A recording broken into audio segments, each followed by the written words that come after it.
boy oilada tug'ilganlarning boy bo'lish imkoniyati ko'proqmi? Doimo to'g'ri emas. Statistikaga qarasangiz, deyarli 50% dan oshiq boylar birinchi avloddagi boylar, ya'ni o'zi boylikni qurgan odamlar.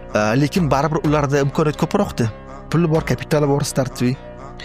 Endi bilasizmi, hayot bu sprint emasda, hayot bu marafon.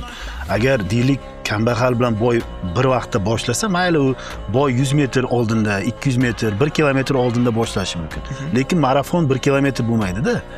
20, 30, 40, 50 kilometr. U juda uzoq. U yetib borishi 1 kilometr oldindan boshlagan bo'lsa ham fakt emas. O'zimiz bilamiz, ota-onasi boy bo'lgan, lekin 5-10 yilga qolmay butun boyligini yo'q qilganlar qancha? Tiqilib yotibdi-da bunaqa misol.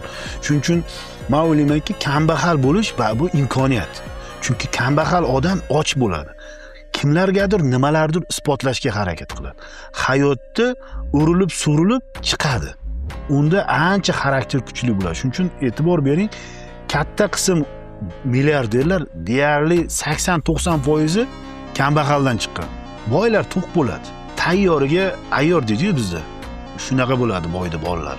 Shuning uchun boyda bolalarini ham tarbiyalashda o'ta nozik jihatlari bor. Chunki o'sha motivatsiyasi yo'q, o'sha chanqoqlikni ko'rmagan, o'sha ochlikni ko'rmagan bolani motivatsiya berish juda qiyin.